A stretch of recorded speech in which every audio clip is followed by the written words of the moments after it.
Fourth ইয়ারের প্রিয় শিক্ষার্থীবৃন্দ, তোমাদের সকলকে শুভেচ্ছা জানাচ্ছি। আমরা নন অ্যাকুয়াস সলভেন্টস নিয়ে আলোচনা করছিলাম। আজকে আমরা আলোচনা করব লিকুইড সালফার ডাইঅক্সাইডের এর মধ্যে যে সকল বিক্রিয়া ঘটে থাকে সেগুলো নিয়ে আমরা আলোচনা করব। প্রথমে আমরা লিকুইড সালফার ডাইঅক্সাইডের ফিজিক্যাল প্রপার্টিজ সম্পর্কে একটু জেনে নিই। Physical properties of liquid sulphur dioxide: freezing point -75.5 degree Celsius, boiling point -10 degree Celsius. এখানে দেখো যে এই যে লিকুইড রেঞ্জ -10 ডিগ্রি থেকে -75, অর্থাৎ কক্ষ তাপমাত্রার নিচের তাপমাত্রায় আমরা যদি কোনো রিঅ্যাকশন ঘটাতে চাই তাহলে সেক্ষেত্রে লিকুইড সালফার ডাইঅক্সাইড একটি উপযোগী দ্রাবক, কারণ এর লিকুইড রেঞ্জটা হলো কক্ষ তাপমাত্রা একটু অনেক নিচে, -10 ডিগ্রি সেলসিয়াস। এখানে দেখো -75 থেকে -10 ডিগ্রি, এর বয়লিং পয়েন্ট হলো -10 ডিগ্রি সেলসিয়াস, আর ফ্রিজিং পয়েন্ট হলো -75। তাহলে -75 থেকে -10 ডিগ্রি সেলসিয়াস কক্ষ তাপমাত্রা প্রায় কাছাকাছি নিচের তাপমাত্রা। ডেনসিটি হলো এখানে দেখো 1.46 গ্রাম পার মিলিলিটার, যেটা পানির ক্ষেত্রে 1 মিলিগ্রাম পার মিলিলিটার। তাহলে পানির চেয়ে ঘনমাত্রা একটু বেশি। এরপরে আসো ডাইইলেকট্রিক কনস্ট্যান্ট, এটা কত? 74। এটি তুমি এখানে দেখো ডাইইলেকট্রিক কনস্ট্যান্ট তো 74.4 এট 20 ডিগ্রি সেলসিয়াস, -20 ডিগ্রি সেলসিয়াস। এটা ইলেকট্রিক কনস্ট্যান্ট অনেক কম। এবং ডাইপোল মোমেন্ট 1.61 kDi, যেটি পানির চেয়ে একটু কম। আবার ভিসকোসিটি খেয়াল করো, ভিসকোসিটি হলো কত? 0.428 সেন্টিপয়েন্টস। এক্ষেত্রে দেখা যায় ভিসকোসিটি অনেক কম। আমরা দেখতে পাচ্ছি যে এই টেম্পারেচার -10 ডিগ্রি সেলসিয়াস থেকে তোমার যদি নিচের দিকে যায় -75 পর্যন্ত, এটি এই যে তার তরলের সীমা, এই সীমার কারণে এটি কিন্তু আমাদের কক্ষ তাপমাত্রার নিচের তাপমাত্রা এটি একটি উপযোগী দ্রাবক হিসেবে ব্যবহৃত হয়। এবং এর ডাইইলেকট্রিক ধ্রুবকের মান অনেক কম বলে এটি আয়নিক যৌগের জন্য একটু দুর্বল দ্রাবক, কিন্তু সমযোজী যৌগের জন্য এটি একটি উৎকৃষ্ট দ্রাবক হিসেবে কাজ করে, যেহেতু এর ডাইইলেকট্রিক ধ্রুবকের মান ডাইইলেকট্রিক কনস্ট্যান্ট কত? 74.4। এটি অনেক কম, পানির বা 88 থেকে 90 পর্যন্ত। তাহলে পানির ডাইইলেকট্রিক কনস্ট্যান্ট অনেক বেশি, সেটা আয়নিক যৌগের জন্য উৎকৃষ্ট দ্রাবক, আর সমযোজী যৌগের জন্য সালফার ডাইঅক্সাইড একটি উৎকৃষ্ট দ্রাবক। কারণ কি? এর ডাইইলেকট্রিক ধ্রুবকের মান কম, আয়নিক যৌগের জন্য এটি একটি দুর্বল দ্রাবক। এবার আমরা আসব যে সালফার ডাইঅক্সাইডের মধ্যে, অর্থাৎ সালফার ডাইঅক্সাইড মিডিয়ামের মধ্যে, লিকুইড সালফার ডাইঅক্সাইড মিডিয়ামের মধ্যে যে সকল রিঅ্যাকশনগুলো ঘটে থাকে সেগুলো নিয়ে আমরা একটু আলোচনা করব। প্রথমে আসি রিঅ্যাকশন ইন সালফার ডাইঅক্সাইড। এখানে দেখো অ্যাসিড বেস রিঅ্যাকশন করতে পারে এর মধ্যে, অর্থাৎ নিউট্রালাইজেশন রিঅ্যাকশনস হয়, যেটা আমরা জেনে থাকি যে পানির মধ্যেও অ্যাসিড এবং ক্ষার বিক্রিয়া করলে কি লবণ এবং পানি তৈরি হয়। সেক্ষেত্রেও দেখবে যে ইন সালফার ডাইঅক্সাইড মিডিয়ামের মধ্যে দুটো সাবস্টেন্স অ্যাসিড এবং বেস হিসেবে যখন বিক্রিয়া করবে তখন সেখানে একটা সল্ট তৈরি হবে আর দ্রাবক তৈরি হবে। দ্রাবক বলতে সালফার ডাইঅক্সাইড তৈরি হবে, অর্থাৎ সল্ট এবং ওয়াটার যেমন তৈরি হতো, যেমন আমরা যেটি বলি যে পানির মধ্যে অ্যাসিড এবং ক্ষারক বিক্রিয়া করে লবণ এবং পানি তৈরি করে, ঠিক সালফার ডাইঅক্সাইডের মধ্যেও অ্যাসিড এবং ক্ষারক বিক্রিয়া করে লবণ আর একটি দ্রাবক অর্থাৎ সালফার ডাইঅক্সাইড তৈরি করবে। সলভোলাইসিস রিঅ্যাকশন আমরা পানির মধ্যেও দেখেছি যে পানির যে হাইড্রোলাইসিস রিঅ্যাকশন, অর্থাৎ পানির সাথে কোনো বস্তুকে যদি পানির মধ্যে যুক্ত করা হয় তাহলে সেক্ষেত্রে দেখা যায় পানির বিশ্লেষণ ঘটে, এটি সলভোলাইসিস। সালফার ডাইঅক্সাইডের ক্ষেত্রেও এটি কিন্তু তোমার একই ধরনের বিক্রিয়া ঘটে থাকে, সলভোলাইসিস রিঅ্যাকশন। আমরা প্রত্যেকটা এক্সাম্পলের মাধ্যমে এক্সপ্লেন করবো, আমরা জাস্ট একটু জেনে নিই। এরপর আসে precipitation reaction. Sulphur dioxide liquid sulphur ডাইঅক্সাইডের মধ্যেও প্রিসিপিটেশন রিঅ্যাকশন ঘটে থাকে, কমপ্লেক্স ফর্মেশন হয় অনেক ক্ষেত্রে, আবার অ্যাম্ফোটারিক রিঅ্যাকশন হয়। তুমি দেখবে আমরা এক্সপ্লেনেশনে যখন আমরা আলোচনা করব যে সালফার ডাইঅক্সাইড মিডিয়ামের মধ্যে দেখা যায় যে অনেক সাবস্টেন্স তোমার তাদের অ্যাম্ফোটারিক বিহেভিয়ার শো করতে পারে। রিডক্স রিঅ্যাকশন, এই ক্ষেত্রেও দেখা যায় সালফার ডাইঅক্সাইড মিডিয়ামের মধ্যে রিডক্স রিঅ্যাকশন সংঘটিত হয়। আমরা একটু একটা করে আলোচনা করছি। এখন দেখো, প্রথমে আসি আমরা অ্যাসিড বেস রিঅ্যাকশন। এটি জানার আগে আমাদেরকে জানতে হবে যে সালফার ডাইঅক্সাইড একটি কি, এর অটো আয়নাইজেশন ঘটে, যদিও এখানে কোনো প্রোটন তোমার ক্রিয়েট হয় না। এটি একটি নন প্রোটিক দ্রাবক এবং তার অটো আয়নাইজেশনটা আমরা দেখে নিই যে সালফার ডাইঅক্সাইড, দুইটা সালফার ডাইঅক্সাইড মলিকিউল তাদের মধ্যে রিঅ্যাকশন করে এটি দেখো থায়োনিল আয়ন এবং সালফাইড আয়ন তৈরি করে, এটি অটো আয়নাইজেশন। এটি খেয়াল করো, এটি অটো আয়নাইজেশন। এটা হলো থায়োনিল, থায়োনিল, আর এটা হলো সালফাইড। সালফাইড এবং থায়োনিল এই দুটি মূলক সেখানে তৈরি হয়। তাহলে আমরা বলতে পারি যে সকল সাবস্টেন্সকে সালফার ডাইঅক্সাইডের মধ্যে দিলে এই থায়োনিল যে মূলক তার যদি তোমার পরিমাণ বেড়ে যায়, অর্থাৎ সেটি তখন সেটি অ্যাসিড হিসেবে কাজ করবে। আবার যদি কোনো একটা সাবস্টেন্স লিকুইড সালফার ডাইঅক্সাইডের মধ্যে দেওয়ার পরে যদি সালফাইড আয়নের কনসেন্ট্রেশন বেড়ে যায়, তাহলে সেটি বেস হিসেবে কাজ করবে। এটি আমরা এখান থেকে জেনে নিই। এটি analogous to, it is analogous, দেখো analogous to ammonium ion, proton, তারপরে তোমার সেটা কি আছে, অ্যামোনিয়াম আয়ন, প্রোটন, আর হলো বা হাইড্রোনিয়াম আয়ন, একই কথা, প্রোটন আর হাইড্রোনিয়াম আয়ন একই কথা। এটিও অ্যানালগাস টু কি, এটি অ্যামাইড আয়ন, CH2 আয়ন, সালফাইডটা অ্যামাইড আয়ন, আর এটা হলো হাইড্রোক্সাইড আয়নের অ্যানালগাস। এবার আমরা দেখব অ্যাসিড বেস রিঅ্যাকশনস। তাহলে এখানে দ্য কম্পাউন্ডস আমরা একটু বুঝে নেই যে compounds which make available thionyl ions in the liquid sulfur dioxide will act as acid. আবার the compounds বিপরীতক্রমে, the compounds which make available sulfide ions in liquid sulfur dioxide will be act as base in the liquid sulfur dioxide। আমরা একটু দেখে নিই, যেমন মনে করো thionyl chloride, আমরা অ্যাসিড বেস রিঅ্যাকশনস নিয়ে স্টাডি করছি। Acid base reactions in liquid sulphur dioxide. তাহলে আমরা এখানে দেখব যে যদি আমরা থায়োনিল ক্লোরাইড নেই, থায়োনিল ক্লোরাইড কি করবে, thionyl chloride act as base, acid. আর হলো সোডিয়াম, আমরা যদি সোডিয়াম সালফাইড নেই, এটা act as base in liquid sulphur dioxide. তাহলে সেটি একটি অ্যাসিড বেস রিঅ্যাকশন হবে। সেই ক্ষেত্রে দেখে নাও, আমরা যদি সোডিয়াম সালফেট নিয়ে আমরা তোমার সিজিয়াম সালফেটও নিতাম, তাহলে এই ক্ষেত্রে কি হতো, এখানে দেখো, এখানে সোডিয়াম ক্লোরাইড এর প্রিসিপিটেশন করবে আর তৈরি হবে কি, ওই যে সালফার ডাইঅক্সাইড তৈরি হবে। এই তাহলে এখানে যদি আমরা 2 দিয়ে দেই, এখানে 2 দিলে এটা মিলে যাবে। তাহলে এখানে দেখো, যদি 2 দিলে এটা মিলে যায়, তাহলে এটি হলো অ্যাক্টেড অ্যাসিড, এটি অ্যাক্টেড বেস। আবার যদি আমরা থায়োনিল ক্লোরাইডের সাথে সিজিয়াম ক্লোরাইড নেই, সিজিয়াম সালফাইড নেই, সেটা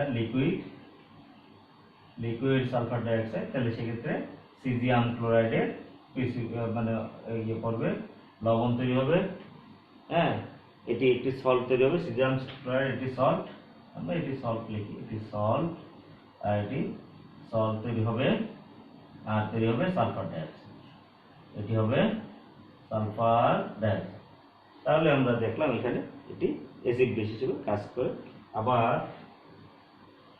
থায়োনিল, এটি দেখো থায়োনিল থায়োসায়ানাইড SCN, থায়োনিল থায়োসায়ানাইড যদি আমরা নিই, আর নেই পটাশিয়াম সালফাইড SO3, তাহলে সেক্ষেত্রে লিকুইড সালফার ডাইঅক্সাইড এর সাথে রিঅ্যাকশন করে কি করবে, তোমার পটাশিয়াম থায়োসায়ানাইড তৈরি করবে, KSCN, পটাশিয়াম থায়োসায়ানাইড সল্ট, আর তৈরি হবে sulphur dioxide. So this is the reactions of এখানে acid base reactions in liquid sulphur dioxide. আমরা এখানে দেখলাম যে এটা কিন্তু অ্যাসিড হিসেবে কাজ করবে, কারণ এটা thionyl chloride sulphur liquid sulphur ডাইঅক্সাইডের মধ্যে থায়োনিল আয়ন, এই আয়নের কনসেন্ট্রেশন বেড়ে দেবে। এখানে মানে থায়োসায়ানেটও এখানে এই থায়োনিল এই মূলকটাকে তার কনসেন্ট্রেশন বাড়িয়ে দেবে ইন লিকুইড সালফার ডাইঅক্সাইড। এখানে সালফাইড আয়নেরও কনসেন্ট্রেশন এখানে লিকুইড সালফার ডাইঅক্সাইডের মধ্যে বেড়ে যাবে। তাহলে এই সোডিয়াম সালফাইড এবং পটাশিয়াম সালফাইড একটা বেস, তাহলে এটা কি হবে, এরা বেস হিসেবে কাজ করবে। এটা বেস, এটা অ্যাসিড। এটি ছিল acid base reaction in liquid sulphur dioxide. এবার আমরা দেখব সলভোলাইসিস reaction.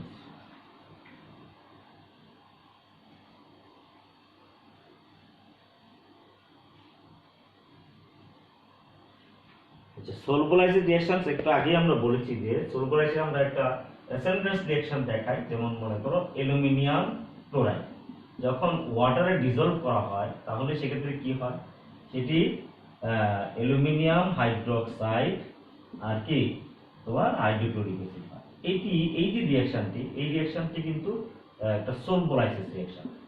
সলভোলাইসিস reaction,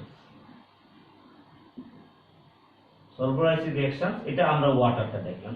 রেসেম্বলেন্স to the water, আমরা এখানে দেখব যে only limited number of substance or salt undergo the solvolysis reactions in liquid sulphur dioxide.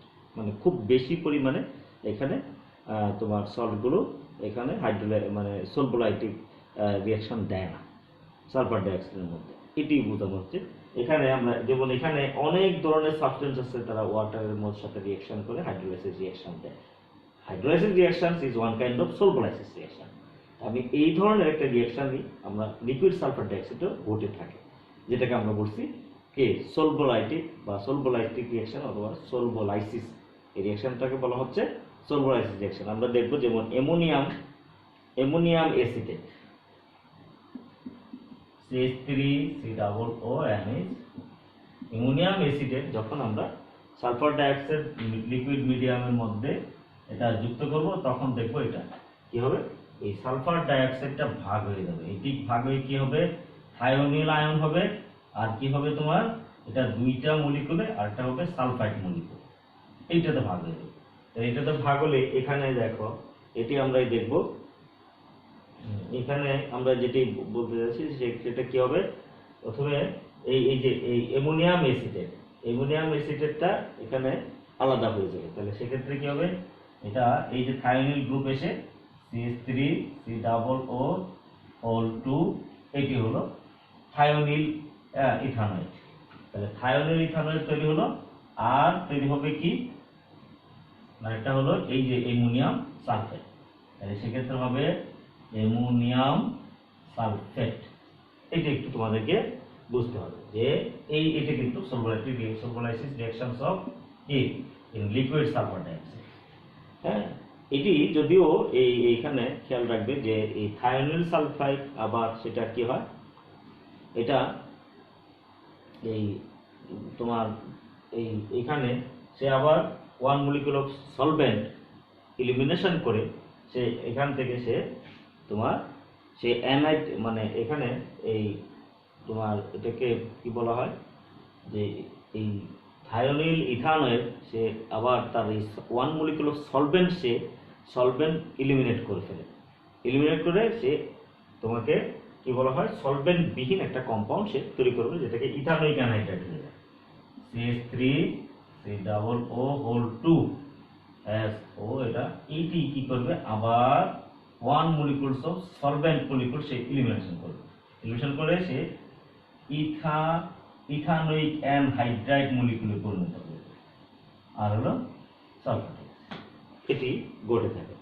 Binary হ্যালাইডস গুলো সাধারণত তোমার এই ধরনের এই সলভোলাইটেড রিঅ্যাকশন করে থাকে তোমার এই মানে লিকুইড সালফার ডাইঅক্সাইডের মধ্যে। আমরা একটু দেখব বাইনারি হ্যালাইডস, যেমন আমরা একটা অ্যালুমিনিয়াম ক্লোরাইড যেমন দেখাইলাম পানির মধ্যে, ঠিক এরকম বাইনারি হ্যালাইডস গুলো কি কি, binary halides such as phosphorus pentachloride, তোমার তোমার এই ইউরেনিয়াম হেক্সাক্লোরাইড, টাংস্টেন হেক্সাক্লোরাইড, এগুলো সাধারণত সালফার ডাইঅক্সাইডের মধ্যে তোমার কি সলভোলেটিক রিঅ্যাকশন করে থাকে। আমরা একটু এগুলো দেখে নিই।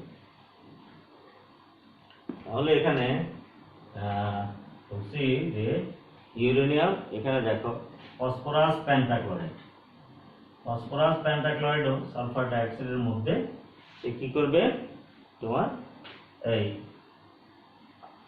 সলভোলাইটিক রিঅ্যাকশন করে থাকে। সেটি আমরা দেখি। এটি যেমন এটার সাথে ফসফরাস এবং ক্লোরিন, এটি কি হবে, থায়োনিল ক্লোরাইড, থায়োনিল ক্লোরাইড, আর তৈরি হবে phosphorus oxychloride.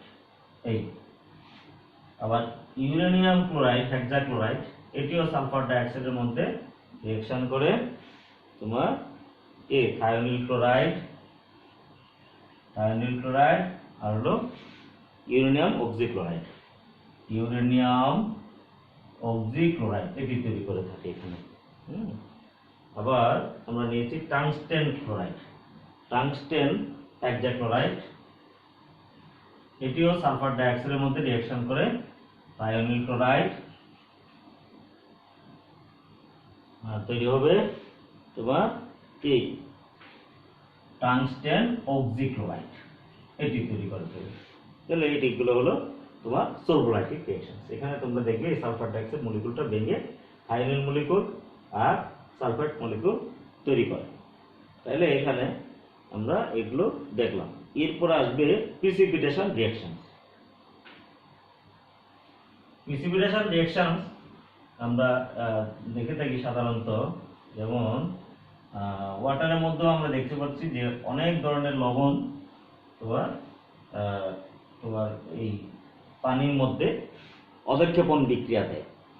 A large number of precipitation reactions can be carried out in liquid sulfur dioxide. Liquid sulphur ডাইঅক্সাইডের মধ্যে অনেক ধরনের তোমার কি এই প্রিসিপিটেশন বা অধঃক্ষেপ বিক্রিয়াগুলো ঘটে থাকে। আমরা একটু একটু করে দেখব। যেমন সিলভার এসিটেট, সিলভার এসিটেট এখানে দেখো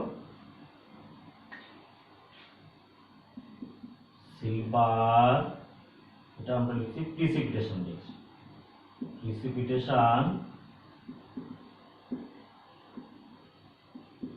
reaction in liquid sulphur dioxide, এটা।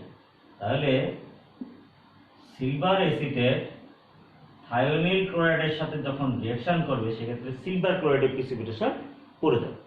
তাহলে দেখো সিলভার ক্লোরাইডের প্রিসিপিটেশন পড়ে গেল, আর তৈরি হলো কি তোমার থায়োনিল ইথানয়েড, থায়োনিল ইথানয়েড। আমরা একটু আগে এটা লিখেছি CH3COO, এইটা থায়োনিল ইথানয়েড। তাহলে এখানে দেখো লিকুইড সালফার ডাইঅক্সাইডের মধ্যে এটা হলো লিকুইড সালফার ডাইঅক্সাইডের মধ্যে যদি আমরা সিলভার ইথানয়েড এবং থায়োনিল ক্লোরাইড নেই তাহলে সেক্ষেত্রে দেখা যায় সিলভার ক্লোরাইডের অধঃক্ষেপণ, কিন্তু পানির মধ্যে এটা বিপরীত বিক্রিয়াটা ঘটে।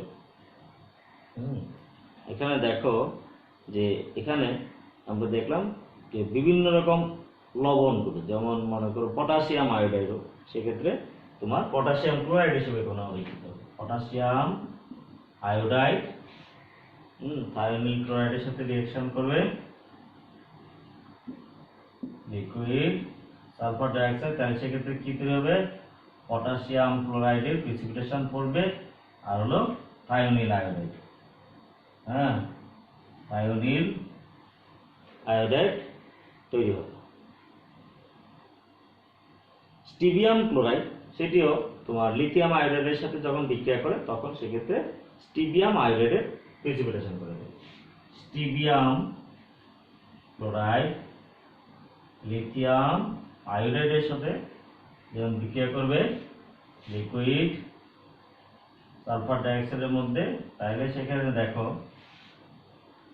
স্টিবিয়াম আয়োডাইড, স্টিবিয়াম আয়োডাইডের প্রিসিপিটেশন পড়বে, আর তৈরি হবে লিথিয়াম ক্লোরাইড। এটি তোমার সলভেন্ট হিসেবে থাকবে, এটা সলভেন্ট, যেটা সলভেন্টের মধ্যে এটা থেকে যাবে। আচ্ছা, এই ছিল তোমার এই precipitation reactions in liquid solid. আর অনেক ধরনের রিঅ্যাকশনস আছে, তোমরা একটু দেখে নিবে এগুলো। এরপরে আমরা আসবো কমপ্লেক্স ফর্মেশন রিঅ্যাকশনস। এটি আমরা সাধারণত পানির মধ্যে সবচেয়ে বেশি কমপ্লেক্স ফর্মেশন দেখতে পাই, কিন্তু এখানেও কমপ্লেক্স ফর্মেশন রিঅ্যাকশনস ঘটে থাকে। সেক্ষেত্রে কি কি, যেমন দেখবে যে পটাশিয়াম আয়োডাইড, পটাশিয়াম আয়োডাইড আয়োডিনের সাথে বিক্রিয়া করে পটাশিয়াম ট্রাইআয়োডাইড একটা কমপ্লেক্স তৈরি করে ফেলে লিকুইড সালফার ডাইঅক্সাইডের মধ্যে। আবার রুবিডিয়াম আয়োডাইড, সেটিও আয়োডিনের সাথে যুক্ত হয়ে রুবিডিয়াম ট্রাইআয়োডাইড কমপ্লেক্স ফর্ম করে। যেটা সবচেয়ে বেশি তোমার উৎকৃষ্ট উদাহরণ যেমন আমরা জানি মার্কিউরিক আয়োডাইড। হ্যাঁ, এটি হলো কমপ্লেক্স ফর্মেশন।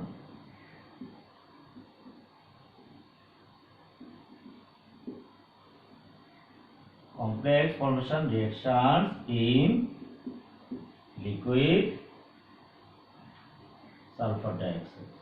এখানে দেখো যে আমরা বলছি পটাশিয়াম আয়োডাইড, এর মধ্যে যদি আয়োডিন চালনা করা হয় লিকুইড সালফার ডাইঅক্সাইডের মধ্যে, তাহলে দেখা যায় পটাশিয়াম ট্রাইআয়োডাইডের একটা কমপ্লেক্স তৈরি হয়ে যায়। আবার ঠিক রুবিডিয়াম আয়োডাইড, আয়োডিনের সাথে যুক্ত হয়ে সেটিও লিকুইড সালফার ডাইঅক্সাইডের মধ্যে রুবিডিয়াম ট্রাইআয়োডাইডের কমপ্লেক্স তৈরি করে ফেলে। আমরা একটি বলছিলাম যে মার্কিউরিক আয়োডাইড, এটি লিকুইড সালফার ডাইঅক্সাইডের মধ্যে পটাশিয়াম আয়োডাইডের সাথে বিক্রিয়া করে এটিও তোমার লিকুইড সালফার ডাইঅক্সাইড। এটা দেখো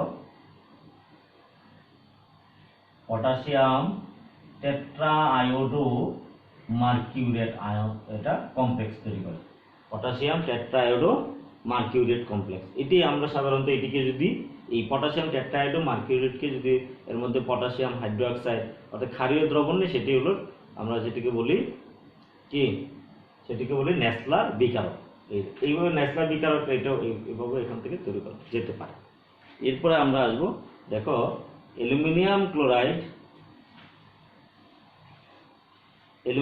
ক্লোরাইড পটাশিয়াম সালফেটের সাথে যখন বিক্রিয়া করে in liquid aluminium chloride potassium sulphide liquid sulphur dioxide, liquid সালফারের মধ্যে বিক্রিয়া করে অ্যালুমিনিয়াম সালফেট, প্রথমে অ্যালুমিনিয়াম সালফেট এবং পটাশিয়াম ক্লোরাইড তৈরি করে। অ্যালুমিনিয়াম দেখো সালফাইড আর হলো পটাশিয়াম ক্লোরাইড তৈরি হয়। এই অ্যালুমিনিয়াম সালফাইড আবার এমনিতে অতিরিক্ত আমরা দিই, এখানে দেখো অ্যালুমিনিয়াম সালফাইড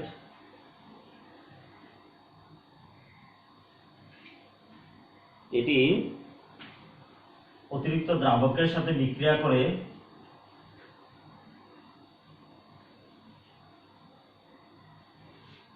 এটা দেখো যদি আমরা অতিরিক্ত পটাশিয়াম সালফাইড নেই, সেক্ষেত্রে সেখানে আরেকটি একটি কমপ্লেক্স তৈরি হয়, সেটি হলো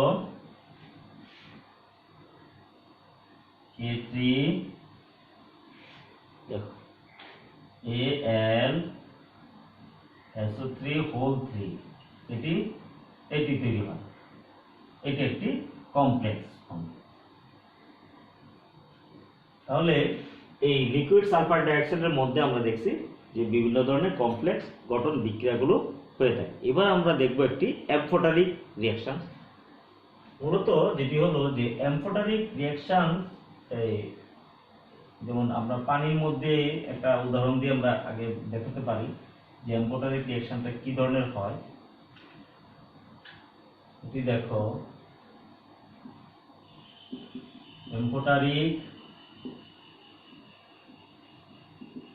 reaction in liquid sulphur dioxide. এটা বোঝার আগে আমরা পানির একটা বিক্রিয়া আমরা আগে দেখে নিই। যেমন মনে করো তুমি খেয়াল করো অ্যালুমিনিয়াম ক্লোরাইড, এর মধ্যে আমরা সোডিয়াম হাইড্রোক্সাইড দ্রবণ যোগ করব। যখন আমরা পানি নিলাম, এখানে মিডিয়াম হিসেবে পানি যদি নিই, তখন দেখা যায় অ্যালুমিনিয়াম হাইড্রোক্সাইড এর প্রিসিপিটেশন পড়ে, আর হলো সোডিয়াম ক্লোরাইড। এর মধ্যে যদি অতিরিক্ত আমরা অ্যালুমিনিয়াম হাইড্রোক্সাইড আর কি যদি আমরা অতিরিক্ত সোডিয়াম হাইড্রোক্সাইড এর মধ্যে দিই, এর সাথে এটি বিক্রিয়া করে,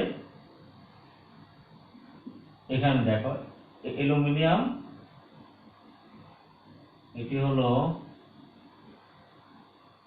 sodium aluminate AlOH4 sodium aluminate, এই যৌগটি তৈরি করে থাকে।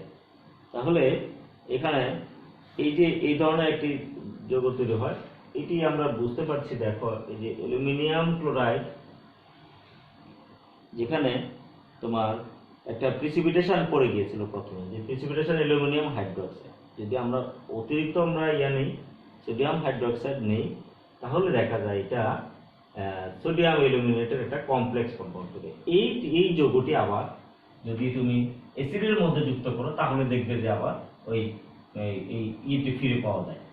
এখানে দেখো সোডিয়াম অ্যালুমিনিয়াম, সোডিয়াম অ্যালুমিনেট, এটিকে যদি আমরা অ্যাসিডের মধ্যে যুক্ত করি, তাহলে আমরা দেখব যে পুনরায় মিডিয়ামটি ফিরে পাচ্ছি। তাহলে সেক্ষেত্রে কি তৈরি হয় দেখো, তাহলে একটা সলিবল কমপ্লেক্স সেখানে এটা কি, এটা হলো প্রথমে একটা সলিবল কমপ্লেক্স তৈরি হয়ে যাবে। এটি আমরা বলি সলিবল কমপ্লেক্স। এই যে সলিবল কমপ্লেক্স তৈরি হলো, এই কমপ্লেক্স থেকে আবার যদি এর মধ্যে হাইড্রোক্লোরিক অ্যাসিড দাও, তাহলে দেখা যাবে যে এটা আবার ফিরে পাচ্ছে। আমরা দেখব যে এখানে কি হবে, এই যে এখানে এটা আবার এর সাথে বিক্রিয়া করে ফেলবে, এই সোডিয়াম অ্যালুমিনেটের সাথে বিক্রিয়া করে ফেলবে। বিক্রিয়া করে আমরা দেখব যে সেক্ষেত্রে আবার দ্রাবকটিকে ফিরে পাচ্ছি। এখানে দেখো যদি সেখানে তুমি আবার হাইড্রোক্লোরিক অ্যাসিড দিয়ে দাও, তাহলে সোডিয়াম ক্লোরাইড হয়ে যাবে, আর কি হবে তোমার পানি হবে, আর অ্যালুমিনিয়াম হাইড্রোক্সাইড, তাহলে এক্ষেত্রে দেখতে পাচ্ছি যে এখানে যে এটা রিপ্রিসিপিটেড বাই দ্য এডিশন অফ কি হাইড্রোক্লোরিক অ্যাসিড। ঠিক এখানে যেটা আমরা বুঝাতে চাচ্ছি যে একুয়াস সলিউশনের মধ্যে এই যে লিকুইড সালফার মানে ডাইঅক্সাইডেও একুয়াস সলিউশনের মধ্যে যেমন এরকম একটা ন্যাচারাল বিক্রিয়া ঘটে থাকে, সেটি হলো যে এখানে অ্যামফোটারিক বিহেভিয়ার বলছে। সেটা অ্যামফোটারিক বিহেভিয়ার বলতে যেটা বোঝায় যে এটি কিন্তু এইখানে দেখো বেসের সাথে রিঅ্যাকশন করাচ্ছে, বেসের সাথে রিঅ্যাকশন করে এখানে একটা তোমার প্রিসিপিটেশন করছে।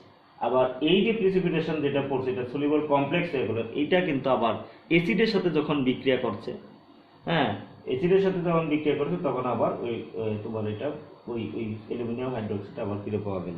এখানে দেখা যাচ্ছে যে আমাদের এই যে মিডিয়াম সলভেন্ট মিডিয়াম, এটি তার বিহেভিয়ারটা এখানে হলো অ্যামফোটারিক বিহেভিয়ার। কেন? কারণ সে একবার বেস হিসেবে তার মিডিয়ামটা কাজ করে, আবার মিডিয়ামটা অ্যাসিড হিসেবে কাজ করে। তো এই ক্ষেত্রেও দেখবো আমরা সালফার ডাইঅক্সাইডের ক্ষেত্রে তোমার এই ধরনের রিঅ্যাকশন ঘটে থাকে। আমরা একটা উদাহরণ নিলেই বুঝতে পারবে যে এখানে আমরা যদি দেখাই যে অ্যালুমিনিয়াম ক্লোরাইডটা আমরা ঠিকই নেব, কিন্তু বেস হিসাবে আমরা টেট্রামিথাইল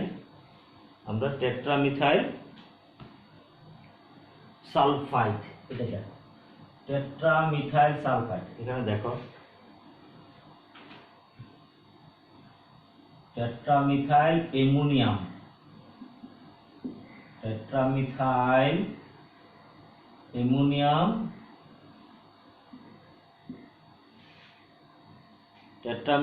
অ্যামোনিয়াম সালফাইড, এটি দেখো, এটি আমরা যদি বেস হিসেবে নিই, এটি হলো কি আমরা অ্যাসিড হিসেবে নিই, মানে সল্ট হিসেবে নিলাম। হ্যাঁ, তাহলে এইটি যখন এর সাথে রিঅ্যাকশন করবে বেসের সাথে, তখন এটি কিন্তু অ্যাসিড হিসেবে কাজ করবে। এটি আমরা এইটি হলো যদি বেস হিসেবে নেই তাহলে এটি হবে এসি। তখন রিঅ্যাকশন করে লিকুইড সালফার ডাইঅক্সাইডের মধ্যে তখন কি করবে, একটা প্রিসিপিটেশন পড়বে। সেই প্রিসিপিটেশন পড়বে এবং একটা তোমার কি একটা তোমার একটা সলিবল সল্ট তৈরি হবে। প্রিসিপিটেশনটা কি হবে দেখো, অ্যালুমিনিয়াম এই যে সালফাইড, অ্যালুমিনিয়াম সালফাইডের একটা প্রিসিপিটেশন পড়বে। আর তৈরি হবে কি দেখো, এই যে টেট্রামিথাইল অ্যামোনিয়াম ক্লোরাইড, টেট্রামিথাইল অ্যামোনিয়াম ক্লোরাইড এটি তৈরি হবে। তাহলে টেট্রামিথাইল অ্যামোনিয়াম ক্লোরাইড আমরা যদি এখানে 2 দিয়ে দেই তাহলে 2 দিলে এখানে আমাদেরকে এখানে এটা মিলে গেল। আর এইখানে দেখো ক্লোরিন হয়ে গেল 6টা, তাহলে এখানে দিতে হবে 6। তাহলে 6 যদি নাইট্রোজেন 6টা হয়ে গেল, তাহলে এখানে কত দিতে হবে, এখানে আমাদেরকে 3 দিতে হবে। যেহেতু এখানে 2 আছে তাহলে 3 দিলে এটা সমতা মিলে যাবে। এই যে প্রিসিপিটেশন অ্যালুমিনিয়াম সালফাইড, এটি আবার ফার্দার যদি অতিরিক্ত আমরা বেস যুক্ত করি তার সাথে এটি বিক্রিয়া করে, একটা সলিবল কমপ্লেক্স তৈরি করে ফেলি, CH3 টেট্রামিথাইল অ্যামোনিয়াম সালফাইড। এটি আমরা এক্সেস নিলাম, এক্সেস। তাহলে লিকুইড সালফার ডাইঅক্সাইডের মধ্যে যদি এক্সেস করবে না তাহলে কি করবে, এইটি একটি সলিবল কমপ্লেক্সে পরিণত হবে। তাহলে সলিবল কমপ্লেক্সটা কি হতে পারে আমরা দেখি। এখানে সলিবল কমপ্লেক্সটা এখানে দেখো, এই অতিরিক্ত পরিমাণে কি হবে, এই সালফেটটা গিয়ে যুক্ত হবে। যুক্ত হলে সেক্ষেত্রে আসবে টেট্রামিথাইল, দেখো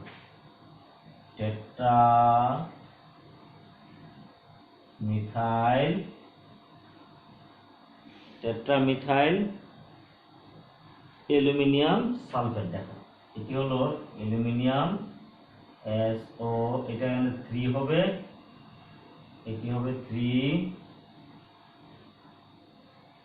এটা হলো অ্যালুমিনিয়াম সালফাইড হোল 3। এটি একটি সলিবল কমপ্লেক্স। ঠিক সেম টাইপ রিঅ্যাকশন আমরা যেটা দেখাইছিলাম, যে এইটা থেকে আবার কিন্তু আমাদের এই সলভেন্টটাকে আমরা তোমার কি পাবো, প্রিসিপিটেশনটা পুনরায় প্রিসিপিটেশনটা পেয়ে যাবো। এই প্রিসিপিটেশনটা আবার মানে তোমার ব্যাক করবে যদি আমরা সেটাকে এই সলিবল কমপ্লেক্সটাকে আবার কোন একটা অ্যাসিডের সাথে যুক্ত করি। তাহলে সেই অ্যাসিডটা কি সেটা আমরা জানি, যে এটা দেখো এটি হলো টেট্রামিথাইল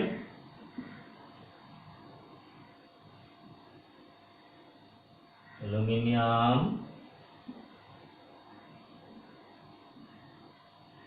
সালফেট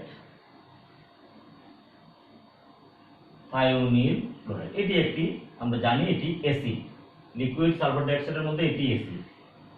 আর এটি ছিল এখন এটি কি, এটি বেস, হ্যাঁ, আর এটি ছিল কি, এটি হলো বেস, তাহলে এটি হলো অ্যাসিড। হ্যাঁ, তাহলে এখন তুমি দেখো এটি কিন্তু বেস হিসেবে কাজ করে।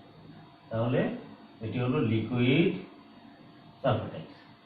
তো রিঅ্যাকশন করলে সেক্ষেত্রে কি আসবে তোমার, এখানে দেখো অ্যালুমিনিয়াম সালফেটটাকে আমরা পুনরায় ফিরে পাবো। তাহলে সেক্ষেত্রে তৈরি হবে আবার আমাদের সলভেন্টও ফিরে পাবো। তাহলে সেক্ষেত্রে আসবে, আমরা লিখে বললাম aluminium sulphide precipitation plus solvent sulphur dioxide আর কি tetramethyl ammonium chloride,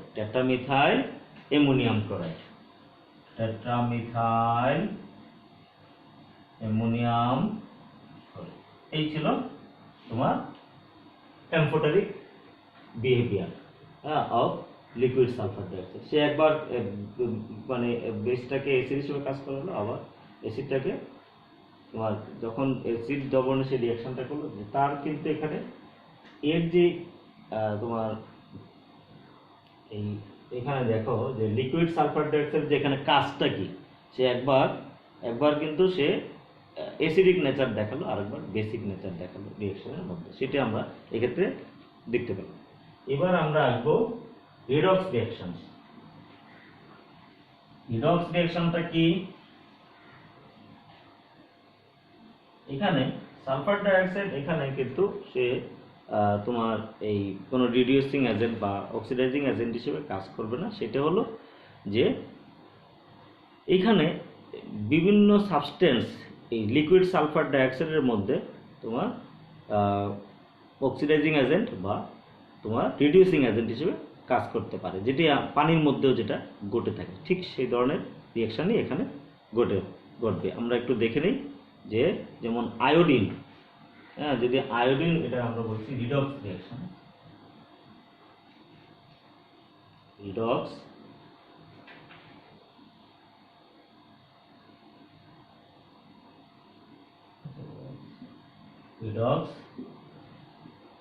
reactions in liquid sulfur dioxide। আচ্ছা, রিডক্স রিঅ্যাকশনটা সেটা আমরা বললাম যে liquid sulfur dioxide does not have any strong oxidizing or reducing properties. It serves only as a medium for redox reactions। অর্থাৎ অন্যান্য সাবস্টেন্সগুলো liquid sulphur ডাইঅক্সাইডের মধ্যে তারা অ্যাসিড হিসেবে কাজ করতে পারে, মানে অক্সিডাইজিং এজেন্ট হিসেবে কাজ করতে পারে, আবার রিডিউসিং এজেন্ট হিসেবে কাজ করতে পারে।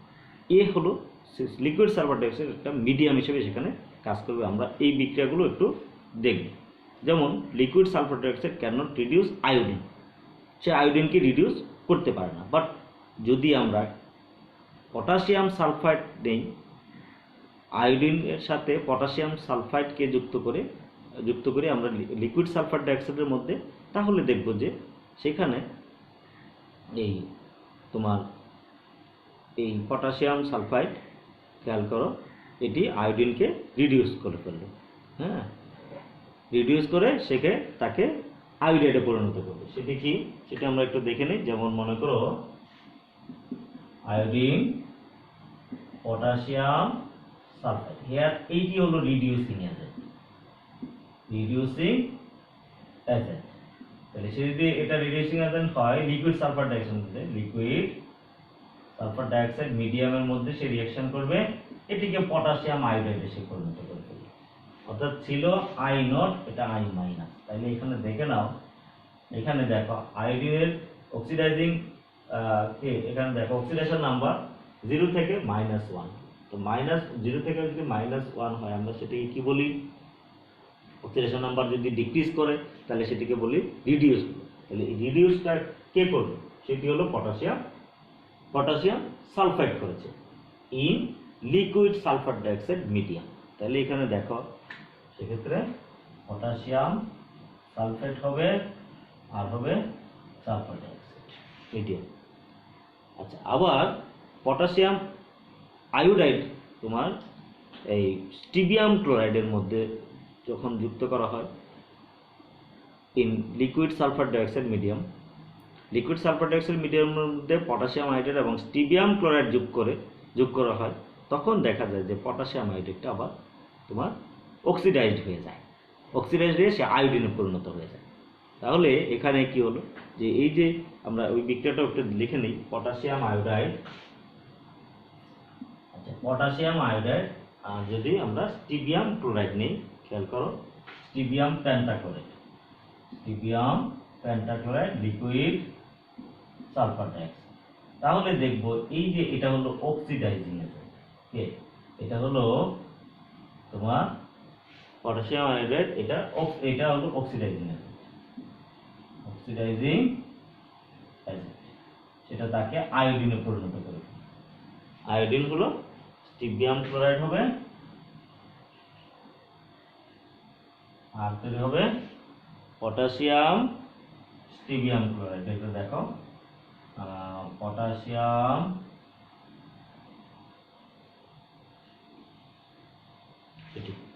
এটা একটা কমপ্লেক্স কম্পাউন্ড ফর্ম করলো। এই হলো যে এইখানে দেখো এটা 0, এটা হলো মাইনাস, তার মানে কি এটা হলো অক্সিডেশন, এটা অক্সিডেশন আর এটা ছিল রিডাকশন।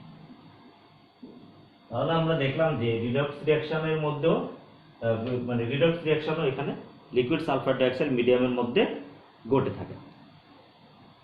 এই ছিল আমাদের এই লিকুইড সালফার ডাইঅক্সাইডের মধ্যে যে সকল রাসায়নিক বিক্রিয়া সংঘটিত হয় সেগুলো আমরা আজকে আলোচনা করব।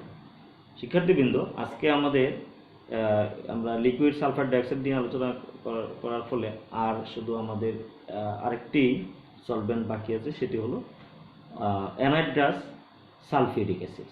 এই অ্যানাইড্রাস সালফিউরিক অ্যাসিডের রিঅ্যাকশনগুলো আমরা একটু আলোচনা করব আজকে। তো অ্যানাইড্রাস সালফিউরিক অ্যাসিডের প্রথমেই আমরা তার ফিজিক্যাল প্রপার্টিস নিয়ে আমরা একটু জেনে নিই যে অ্যানাইড্রাস সালফিউরিক অ্যাসিডের তোমার ফিজিক্যাল প্রপার্টিসটা কি কি।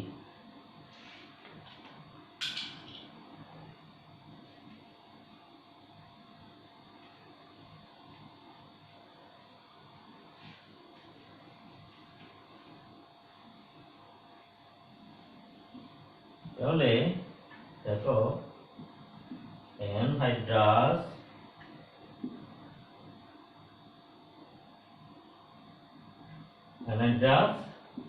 সালফিউরিক অ্যাসিড, তাহলে এর ফিজিক্যাল প্রপার্টিজ আমরা যদি একটু দেখি,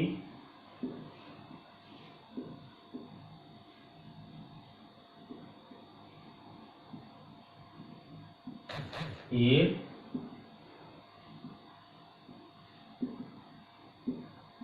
ফ্রিজিং পয়েন্ট হলো তোমার 10.4 degree Celsius, 10.4 degree Celsius. Boiling point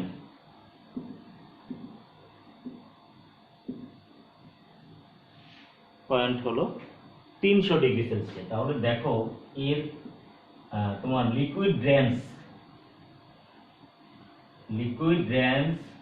অনেক বেশি, এর লিকুইড রেঞ্জ অনেক বেশি, ফলে অনেক বেশি পরিমাণে সাবস্টেন্স এর মধ্যে ডিজলভ হতে পারে। আবার আমরা আসবো যে ডেনসিটি, দেখো এর ডেনসিটি কিন্তু অনেক কম, ডেনসিটি 1.84, এটা দেখো 1 মিলিলিটার, এটি ছিল তার ডেনসিটি। ডাইইলেকট্রিক কনস্ট্যান্টর এখানে দেখো ডাইইলেকট্রিক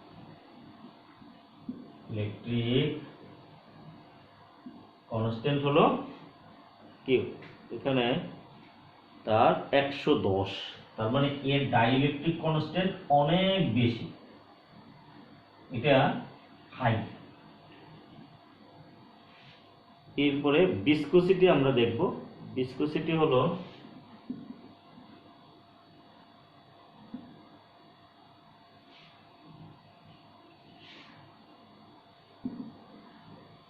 ভিসকোসিটি হলো 24.54,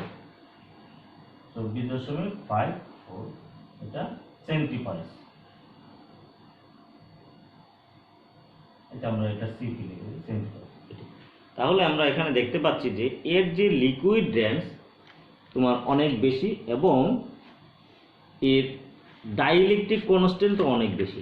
তাহলে এই যে ডাইইলেকট্রিক কনস্ট্যান্ট অনেক বেশি হওয়ার কারণে এর মধ্যে আয়নিক যৌগ সবচেয়ে বেশি পরিমাণে দ্রবীভূত হতে পারে, অর্থাৎ এর মধ্যে আয়নিক লবণ সবচেয়ে বেশি, আয়নিক লবণের জন্য এটি একটি উৎকৃষ্ট দ্রাবক হিসেবে কাজ করে থাকে। আবার একটা জিনিস খেয়াল রাখবে যে এর সান্দ্রতা, মানে যেটাকে বলছে ভিসকোসিটি কিন্তু অনেক, এখানে দেখো অনেক বেশি, 25 গুণ বেশি পানির চেয়ে। ফলে এইখানে একটু অসুবিধা আছে। অসুবিধাটা হলো যে এর ভিসকোসিটি বেশি হওয়ার কারণে এক্ষেত্রে খুব ধীরে ধীরে দ্রব এর মধ্যে দ্রবীভূত হয় এবং এটা স্ফটিকে পরিণত হয়ে যায়, ফলে এটা একটা তার ডিমেরিটস। হ্যাঁ, আবার অনার্দ্র সালফিউরিক অ্যাসিড এর কিন্তু আবার আয়োনাইজেশনও ঘটে থাকে, অটো আয়োনাইজেশন, সেটা আমরা একটু দেখব যে অটো আয়োনাইজেশন হলে এই ধরনের একটা সালফিউরিক অ্যাসিড, দেখো 2 অণু সালফিউরিক অ্যাসিড, এটি একটি আমরা জানি একটি প্রোটনীয় সলভেন্ট। এটি যখন তোমার এর স্বতঃস্ফূর্ত এর আয়নায়ন ঘটে, অর্থাৎ স্বতঃস্ফূর্ত বিয়োজনের মাধ্যমে এটি কি হয়, দুইটা আয়ন তৈরি করে, সেটি হলো H3SO4 প্লাস, এই ধরনের একটা আয়ন তৈরি করে, আর এটা হলো বাইসালফেট আয়ন। এটি হলো তার অটো আয়নাইজেশন। তাহলে আমরা এখানে আমরা যেটা দেখতে পাই যে শুধুমাত্র এই ডাইইলেকট্রিক কনস্ট্যান্ট বেশি এবং লিকুইড রেঞ্জ বেশি, ফলে অধিক সংখ্যক আয়নিক যৌগ এর মধ্যে দ্রবীভূত হতে পারে। তবে এখানে একটা ডিমেরিটস হলো যে এর যেহেতু ভিসকোসিটি অনেক বেশি, ফলে এই ক্ষেত্রে তোমার অনেক দ্রব্য খুব ধীরে ধীরে দ্রবীভূত এবং ক্যালাসিত হয়ে যায় অনেক ক্ষেত্রে। অ্যাসিড বেস রিঅ্যাকশনটা কিভাবে করবে, কারণ এখানে দেখতে পাচ্ছ যে অটো আয়নাইজেশন ঘটে যখন এই যে H3SO4, হ্যাঁ, SO4 প্লাস, এই আয়নটার পরিমাণ বেড়ে যাবে। হ্যাঁ, যদি কোনো একটা মানে বস্তুকে সালফিউরিক অ্যাসিড যুক্ত করার ফলে এই আয়নের পরিমাণটা বেড়ে যায়, তাহলে সেটা অ্যাসিড হিসেবে কাজ করবে। আর যদি বাইসালফেটের পরিমাণ বেড়ে যায়, সেটা অ্যাসিড হিসেবে কাজ করবে। আমরা কয়েকটা উদাহরণ দেখব আমরা, যেমন বাইসালফেট, পটাশিয়াম বাইসালফেটকে যদি সালফিউরিক অ্যাসিডে যুক্ত করা হয়, তাহলে সেটি কি হবে, সেটা পটাশিয়াম বাইসালফেট এমনি আয়নাইজড হয়ে পটাশিয়াম আয়ন বাইসালফেট আয়ন তৈরি করবে, ফলে বাইসালফেট আয়নের পরিমাণ বেড়ে যাবে। তাহলে potassium bisulphate acts base in sulphuric acid, anhydrous sulphuric acid. আচ্ছা, এরপরে দেখো যে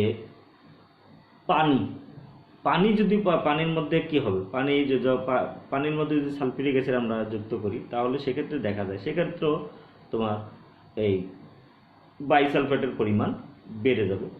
তাহলে তখন সেক্ষেত্রে কি হবে, এটি বেস হিসেবে কাজ করবে, অটো আয়নাইজেশন হয় তোমার। তারপরে তোমার এই ডিহাইড্রেটিং রিঅ্যাকশন হয় অনেক ক্ষেত্রে, এবং সুপার অ্যাসিড ফর্ম হয়। যদিও সুপার অ্যাসিডকে সরাসরি করা যায় না, কিন্তু এই সালফিউরিক অ্যাসিড মিডিয়ামের মধ্যে অনেক সুপার অ্যাসিড তৈরি করা যায়, যদিও তাদেরকে দ্রবণ থেকে আলাদা করা যায় না, কিন্তু মিডিয়ামের মধ্যে তারা সুপার অ্যাসিড হিসেবে কাজ করে। এটা আমরা একটু দেখব। আমরা প্রথমে আসি, নাইট্রিক অ্যাসিড যদি দাও, নাইট্রিক অ্যাসিড সালফিউরিক অ্যাসিডের মধ্যে সে কি হিসেবে কাজ করবে, এখানে দেখো তারা এখানে বেস হিসেবে কাজ করবে এই সালফিউরিক অ্যাসিডের মধ্যে। যেমন এখানে দেখো নাইট্রিক অ্যাসিড যখন সালফিউরিক অ্যাসিডের সাথে রিঅ্যাকশন করে, তাহলে সে কিসে পরিণত হয়, বাইসালফেট নাইট্রাইট, এটা দেখো নাইট্রোনিয়াম আয়ন আর হলো হাইড্রোনিয়াম আয়নে পরিণত হয়। এই তাহলে এখানে দেখো যে সে কিন্তু নাইট্রেট আয়নে পরিণত হয় না, সে প্রোটন ডোনেট করে নাই, সে প্রোটন ডোনেট করে, এইটা বরঞ্চ সে এই যে সালফিউরিক অ্যাসিড সেটা সে কি করলো, সে প্রোটন ডোনেট করে সে বাইসালফেট আয়ন, তার মানে বাইসালফেটের এখানে কনসেন্ট্রেশন বেড়ে গেল, এটি কিন্তু প্রোটন ডোনেট করে, এটি হলো OH হয়ে গেল, সে তোমার হাইড্রোক্সিল আয়ন ডোনেট করলেন মতো, অর্থাৎ সে এই প্রোটনের সাথে যুক্ত হয়ে সেখানে একটা হাইড্রোনিয়াম আয়ন তৈরি করলো, এটা ইয়ে হবে। তাহলে এটি অ্যাক্টেস বেস, এটি দেখো তোমরা এইভাবে বুঝবে HONO2। তাহলে এটি যদি হাইড্রোক্সাইড আয়ন হিসেবে চলে যায়, তার মানে কি, এটা নাইট্রোনিয়াম আয়নে পরিণত, এটি OH, এটি আর কি, এটা নাইট্রোনিয়াম। তাহলে দেখা যাচ্ছে এইটা কি ডোনেট করছে, কি এটা বেস হিসেবে কাজ করছে, অর্থাৎ হাইড্রোক্সিল আয়ন সে ডোনেট করছে। তাই হাইড্রোক্সিল আয়ন ডোনেট করলে এটা তখন কি হবে, সে বেস হিসেবে কাজ করবে, এটি অ্যাসিড হিসেবে। ঠিক উইক অ্যাসিড আমরা দেখি, এটিও কিন্তু এখানে বেস হিসেবে কাজ করবে। এটা দেখো সালফিউরিক অ্যাসিড, সে এটা বাইসালফেট আয়ন হবে, আর এইটি যদি তোমার কি হয়, সেটা প্রোটন গেইন করে ফেলে, এই যে প্রোটনটা সে গেইন করে CH3 COOH, এটা দেখো 2+, সেটা প্রোটন গেইন করে, প্রোটন যদি গেইন করে তাহলে সে কি বেস হিসেবে কাজ করবে এখানে। তাহলে দেখতে পাচ্ছি সে এখানে বেস আর এটা অ্যাসিড। তাহলে এমনকি তোমার অনেক সাবস্টেন্স আছে যেগুলো পারক্লোরিক অ্যাসিড, খেয়াল করো যে perchloric acid behave weak acid in anhydrous sulphuric acid. Perchloric acid হলে, পারক্লোরিক অ্যাসিড আমরা জানি সবচেয়ে বেশি কি শক্তিশালী অ্যাসিড, পারক্লোরিক অ্যাসিড HCl4, তাহলে সে কিন্তু এখানে পার ক্লোরিক অ্যাসিড আমরা জানি স্ট্রং অ্যাসিড, বাট হেয়ার এটি হলো উইক অ্যাসিড হবে। এখানে সে খুব বেশি পরিমাণে এখানে প্রোটন ডোনেট করতে পারে না, এটা সালফিউরিক অ্যাসিড, এখানে গিয়ে H3SO4 প্লাস এইটার কনসেন্ট্রেশন কিছুটা বাড়ে, হ্যাঁ, আর হলো ফ্লোরেট আয়ন, অর্থাৎ এটি উইক অ্যাসিড হিসেবে কাজ করে, এটি তখন অত বেশি পরিমাণে তোমার প্রোটন ডোনেট করতে পারে না। এবার আমরা আসবো যে সালফিউরিক অ্যাসিডের মধ্যে অনেক ডিহাইড্রেটিং রিয়াকশনস ঘটে যায়। তোমরা জানো, নিচের ক্লাসে হয়তো পড়ে আসছো যে চিনি, গ্লুকোজ, কাগজ ইত্যাদির উপর যদি সালফিউরিক অ্যাসিড পড়ে বা তোমার দেখা যায় সেগুলো কালো বর্ণে পরিণত হয়। কারণ কি, সে তার অণু থেকে সালফিউরিক অ্যাসিড পানির অণুটাকে সে শোষণ করে নেয়, অর্থাৎ পানির অণুকে অ্যাবজর্ব করে ফেলে। এটাকে বলা হচ্ছে ডিহাইড্রেটিং প্রপার্টি। যেমন দেখো যে চিনির মধ্যে যদি আমরা সালফিউরিক অ্যাসিড C12H22O11, এর মধ্যে যদি সালফিউরিক অ্যাসিড যুক্ত করা হয়, সালফিউরিক অ্যাসিডের মধ্যে চিনি যুক্ত করা হয়, তাহলে এটা ডিহাইড্রেটিং এজেন্ট হিসেবে কাজ করে। এখানে 11 কার্বন আর কি 12 carbon 11 molecules of water 11 molecules of water আর সালফিউরিক অ্যাসিড, অর্থাৎ এখানে ডিহাইড্রেটিং এজেন্ট হিসেবে সে এখানে কাজ করছে। দেন আমরা দেখব সুপার অ্যাসিড, অর্থাৎ super acid formation. Super acid formation দেখো, the acids which behave as strong acids in strong acid solvents termed as super acids। যেমন আমরা জানি, এটি খেয়াল করো, O4,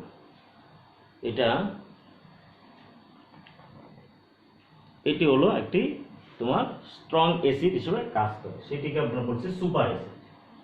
এটি হলো সুপার অ্যাসিড। তাহলে সুপার অ্যাসিড কি, অর্থাৎ সুপার অ্যাসিড হলো স্ট্রং অ্যাসিড সলভেন্টের মধ্যে কোনো সাবস্টেন্স যদি অ্যাসিড হিসেবে কাজ করে সেটিকে বলা হয় সুপার অ্যাসিড। এটি হলো সুপার অ্যাসিড। এটিকে বলা হয় হাইড্রোজেন টেট্রাকিস হাইড্রোজেন সালফেট ও বুরেট।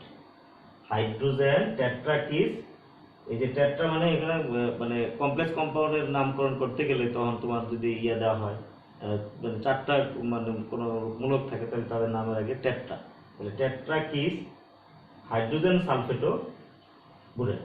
হাইড্রোজেন টেট্রাকিস হাইড্রোজেন সালফেট ও বুরেট, এটি একটি তোমার কি সুপার অ্যাসিড। সেটা এরকম আরো কয়েকটা আছে, যেমন আমরা দেখতে পাই, দেখো যেমন হাইড্রোজেন সালফেট ও স্টেনেট, হাইড্রোজেন সালফেট ও স্টেনেট, এটা দেখো এটিও টেট্রাকিস হাইড্রোজেন সালফেট ও স্টেনেট। আবার আছে হাইড্রোজেন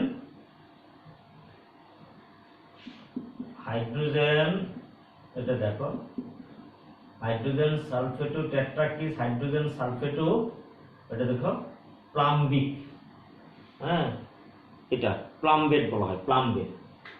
এটা হলো সুপার অ্যাসিড, এরা অলসো কি সুপার অ্যাসিড। এরা এই স্ট্রং অ্যাসিড সলভেন্টের মধ্যে এরা কি স্ট্রং অ্যাসিড হিসেবে কাজ করে, এদেরকে তোমার সুপার অ্যাসিড বলা হয়। এটা লিকুইড, তোমার এখানে দেখো অ্যানাইড্রাস সালফিউরিক অ্যাসিডের মধ্যে এই সকল সাবস্টেন্সগুলো তোমার কি হয়, তোমার এরা